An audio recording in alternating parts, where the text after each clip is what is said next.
പ്രിയപ്പെട്ടവരെ, ഒരു സ്ഥാനാർത്ഥിയുടെ മരണം അത് ദൗർഭാഗ്യകരമാണ്.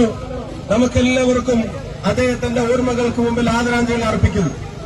ഈ ഉപതെരഞ്ഞെടുപ്പ് അതുമൂലമുണ്ടായതാണ്. ഈ വിഴിഞ്ഞത്തെ ജനങ്ങൾ ഒരു കാര്യം തീരുമാനിച്ചിരിക്കുന്നു. കാസർഗോഡ് മുതൽ പാറശാല വരെ ഉണ്ടായ ഐക്യജനാധിപത്യ മുന്നണിയുടെ തരംഗം അത് വിഴിഞ്ഞത്തും സാധ്യമാക്കണമെന്നുള്ള ജനങ്ങളാണ് ഇവിടെ ഉള്ളത്. ഈ നാട്ടിലെ ജനങ്ങൾ കാര്യങ്ങൾ കൃത്യമായി പഠിക്കുന്നവരാണ്. കഴിഞ്ഞ തെരഞ്ഞെടുപ്പിൽ ജനങ്ങൾ അവരെ പഠിപ്പിച്ചൊരു പാഠം, ആ പാഠം പഠിക്കാതെ പിന്നെയും തോൽവി അംഗീകരിക്കാതെ ജനങ്ങളെ പഴിക്കാൻ നോക്കുന്നു. ജനാധിപത്യ പ്രതികരണങ്ങളിൽ അസ്വസ്ഥത കാണിക്കുന്നു. ഒരു പാട്ട് എഴുതുമ്പോ ആ പാട്ടിന്റെ പേരടിയോടുപോലും അസ്വസ്ഥത കാണിക്കുന്നു.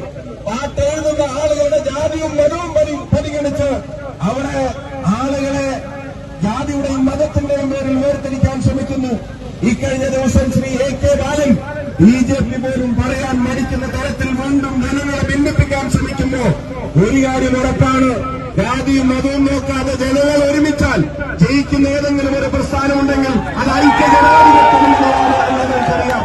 പ്രിയപ്പെട്ട സുധീർ ഖാൻ നിങ്ങൾക്ക് സുപരിചിതനായ സ്ഥാനാർത്ഥിയാണ്. പ്രിയപ്പെട്ട വിൻസെന്റേട്ടൻ കോവളത്തിന്റെ വികസന നായകൻ, അദ്ദേഹം നമുക്ക് ഉറപ്പ് നൽകുന്നു. ഇത്തവണ നമ്മുടെ സുധീർ ഖാൻ ഇവിടെ നിന്ന് വിജയിച്ചിരിക്കുമെന്നാണ് ഈ നാടിന്റെ ആവേശം തെളിയിക്കുന്നു.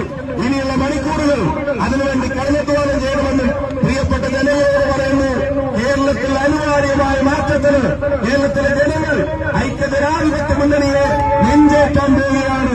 അതിനൊപ്പം നടക്കുന്നവരായി വിഴിഞ്ഞവും മാറുന്നതിന് വിനീതമായി അഭ്യർത്ഥിച്ചുകൊണ്ട് എല്ലാവർക്കും സ്നേഹാഭിവാദ്യങ്ങൾ നേർന്നുകൊണ്ട് ഈ ആവേശം പോയിന്റ് ബൂത്തിലേക്ക് എത്തുക.